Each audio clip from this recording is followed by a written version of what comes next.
the magical mango tree in a quiet neighborhood where morning sunlight filtered through old oak trees. There lived a young girl named Emma. Her house sat at the end of Maple Street, with a small backyard that bordered an empty lot. Emma was 8 years old, with curious brown eyes and a heart that always seemed to be searching for something special. Every morning, Emma would sit by her bedroom window watching the world wake up. She would see Mrs. Peterson watering her roses next door, and Mr. Johnson walking his golden retriever down the sidewalk. But what Emma noticed most was how lonely the empty lot looked, with its patches of brown grass and scattered weeds. Emma's grandmother, who everyone called Nana Rose, lived with them. Nana Rose had silver hair that caught the light like spun moonbeams, and hands that were gentle from years of tending gardens. She often told Emma stories about faraway places where magic still lived in the trees and flowers. "Every plant has a story, Sweet Pea," Nana Rose would say, her voice soft as evening wind. "Some just need the right person to help them tell it." One particularly gray autumn morning, Emma noticed something different in the empty lot. A small, thin sapling had appeared overnight, standing alone in the center of the barren ground. Its leaves were a deep, rich green that seemed to glow even under the cloudy sky. "Nana Rose," Emma called, pressing her face against the cool window glass. "There's a little tree in the empty lot." Nana Rose joined her at the window, her weathered hands resting gently on Emma's shoulders. She was quiet for a long moment, studying the small tree with eyes that seemed to hold ancient secrets. "That's no ordinary tree, dear one," Nana Rose whispered. "That looks like a mango sapling, but mango trees don't usually grow in our climate." Emma's heart quickened with excitement. "Can we go look at it?"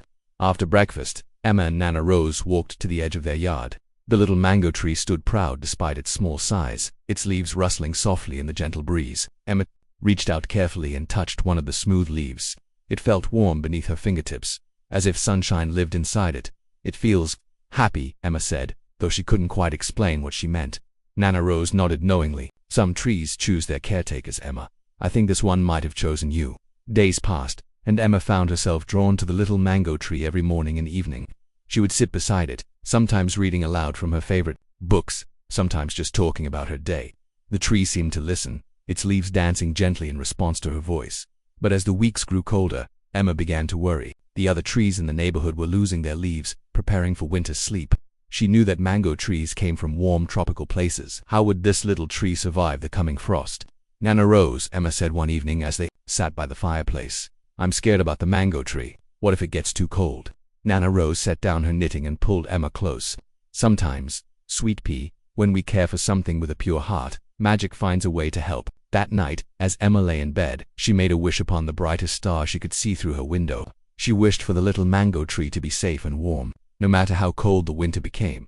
The next morning brought the first frost of the season. Emma rushed to her window, her heart pounding with worry. But what she saw took her breath away. The mango tree had grown overnight, not just a little, but significantly. Its trunk was thicker, its branches fuller, and its leaves seemed to shimmer, with an inner light that kept the frost from settling on them. Around the base of the tree, the brown grass had turned green in a perfect circle. "Nana Rose," Emma called, her voice filled with wonder. When Nana Rose saw the transformed tree, she smiled a knowing smile. "I thought so," she said softly. "This is indeed a magical mango tree. They're rare, but they do exist. They respond to kindness and grow strong through love." As winter deepened, something wonderful began to happen. The magical mango tree continued to thrive, creating a warm microclimate around itself. Birds that should have flown south lingered near its branches. Flowers bloomed in the green circle around its base, even as snow fell everywhere else. Emma visited every day, bringing the tree stories and songs. She noticed that whenever she felt sad or lonely, sitting near the tree made her feel better. Its presence was like a warm hug from nature itself. By spring, the tree had grown tall enough that its branches reached over the fence into Emma's backyard. And one magical morning in May, Emma discovered something that made her gasp with joy. Mangoes. Beautiful golden mangoes hung from the branches like living jewels. Nana Rose helped Emma pick the first mango. When they cut it open, it was the sweetest, most delicious fruit Emma had ever tasted. But more importantly, as they shared the mango together, Emma felt a deep sense of connection to the tree, to her grandmother, and to the magic that existed when we care for something with our whole hearts. Word of the magical mango tree spread through the neighborhood, and soon, children and families would come to sit beneath its branches. The empty lot was no longer empty or sad. It had become a place of gathering, of wonder, of community. Emma learned that magic wasn't just about supernatural things happening. It was about the love we give, the care we show, and the connections we make. The mango tree had taught her that when we nurture something with patience and kindness, it grows beyond what we ever imagined possible. Every evening, as the sun set behind the magnificent mango tree, Emma would sit beneath its protective branches with Nana Rose, listening to the gentle rustle of leaves that sounded almost like whispered thank you.